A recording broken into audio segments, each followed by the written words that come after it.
ಇವರ ವತಿಯಿಂದ ಶ್ರೀ ದೈವಜ್ಞ ಪ್ರಕಾಶ್ ವಿ ಹೊಳ್ಳ ಇವರಿಗೆ ಗೌರವ ಸನ್ಮಾನ. ಶ್ರೀಯುತರು ಮಂಜೇಶ್ವರ ಸದಾಶಿವ ಹೊಳ್ಳ ಹಾಗೂ ಶಾಂತಮ್ಮ ಅವರ 6ನೇ ಪುತ್ರರಾಗಿ ಜನಿಸಿದರು. ತಮ್ಮ ಬಾಲ್ಯವನ್ನು ಮಂಜೇಶ್ವರದ ಪಾವೂರಿನಲ್ಲಿ ಕಳೆದರು. ತಮ್ಮ ಪ್ರಾಥಮಿಕ ಹಾಗೂ ಪ್ರೌಢ ಶಿಕ್ಷಣವನ್ನು ಪಾವೂರಿನಲ್ಲಿ ಪೂರ್ಣಗೊಳಿಸಿ ನಂತರ ITI ಶಿಕ್ಷಣ ಪಡೆದರು. ಸಣ್ಣ ವಯಸ್ಸಿನಲ್ಲಿ ಬೆಂಗಳೂರಿಗೆ ತೆರಳಿ ಪೌರೋಹಿತ್ಯ ಪ್ರಾರಂಭಿಸಿದರು. ನಂತರ ಮಂಗಳೂರಿಗೆ ಬಂದು ಪೌರೋಹಿತ್ಯ ವೃತ್ತಿಯನ್ನು ಮುಂದುವರಿಸಿದರು.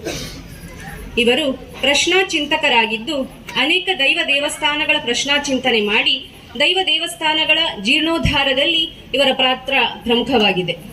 ಆದಿಕ್ಷೇತ್ರ ಜಾರಶ್ರೀ ಜಾರಂದಾಯ ದೈವಸ್ಥಾನದ ಸಂಪೂರ್ಣ ಚಿತ್ರಣವನ್ನು ಬದಲಾಯಿಸಿ ಜೀರ್ಣೋದ್ಧಾರಗೊಳ್ಳಲು ಪ್ರಮುಖ ಪಾತ್ರ ವಹಿಸಿರುತ್ತಾರೆ. ಇವರು ಹಗಲು ರಾತ್ರಿ ಎನ್ನದೆ ಕ್ಷೇತ್ರಕ್ಕೆ ಭೇಟಿ ಕೊಟ್ಟು ತಮ್ಮ ಅಮೂಲ್ಯವಾದ ಮಾರ್ಗದರ್ಶನವನ್ನು ನೀಡುತ್ತಾ ಯುವಕರನ್ನು ಹಾಗೂ ಗ್ರಾಮಸ್ಥರ